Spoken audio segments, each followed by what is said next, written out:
बिस्मिल्लाहिर्रहमानिर्रहीम। आज हम रशियन सैलेड बनाएंगे जो बहुत अच्छा और टेस्टी बनता है और सबको बहुत पसंद आता है। तो आइए देखते हैं ये कैसे बनता है। अगर हमारी वीडियो आपको अच्छी लगे, रशियन सैलेड बनाने के लिए हमने 2 अदद आलू लिए, उनको हमने उबाल लिए और उनके पीस काट लिए। कुछ हमने ये ग्रेप्स लिए, सेब है हमारे पास, इनको हम छील लेंगे, छील के काट लेंगे। और इसी तरह हम बनाना को भी छोटे पीसीज में काट लेंगे और अनार को भी। आधे अनार के दाने हमने निकाल लिए और इसमें हमने डाल लिए और इसमें हम ये आलू भी डाल लेंगे।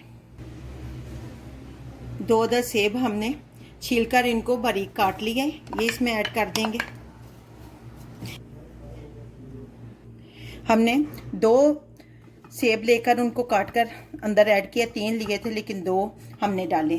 4 हमने केले लिए थे लेकिन 3 हमने ये छीलकर इनके बारीक पीस कर लिए। इसी तरह ये हम इसमें ग्रेप्स डालेंगे। ये मायोनीज हमने अभी घर की बनाई है, ये हम इसमें 1 कप ऐड करेंगे।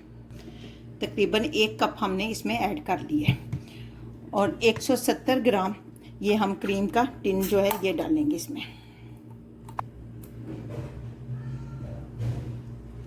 1/4 टेबल स्पून काली मिर्च डालेंगे, 1/4 टेबल स्पून नमक डालेंगे इसमें और इसको अच्छी तरह मिक्स करेंगे। इसको अच्छी तरह मिक्स करने, इसमें आप कोई भी जो आपको पसंद है वो फ्रूट डाल सकती हैं, जो आप फ्लेवर लेना चाहती हैं। और इसमें हम चीनी नहीं डालेंगे, थोड़ा सा कंडेंस्ड मिल्क डालेंगे। आप मार्केट से भी खरीद सकती हैं कंडेंस्ड मिल्क और घर का भी बना सकती हैं। मैंने रेसिपी डाली हुई है, आप मेरे चैनल पर उसको चेक कर सकती हैं, उसकी मदद से भी आप बना सकते हैं। अगर आपको हमारी वीडियो अच्छी लगे तो प्लीज़ लाइक और सब्सक्राइब करें। और ये देखें कितना अच्छा सा हमारा रशियन सैलेड बनकर तैयार हो गया है। तो आप भी बनाएं, उम्मीद है कि आपको अच्छा लगेगा।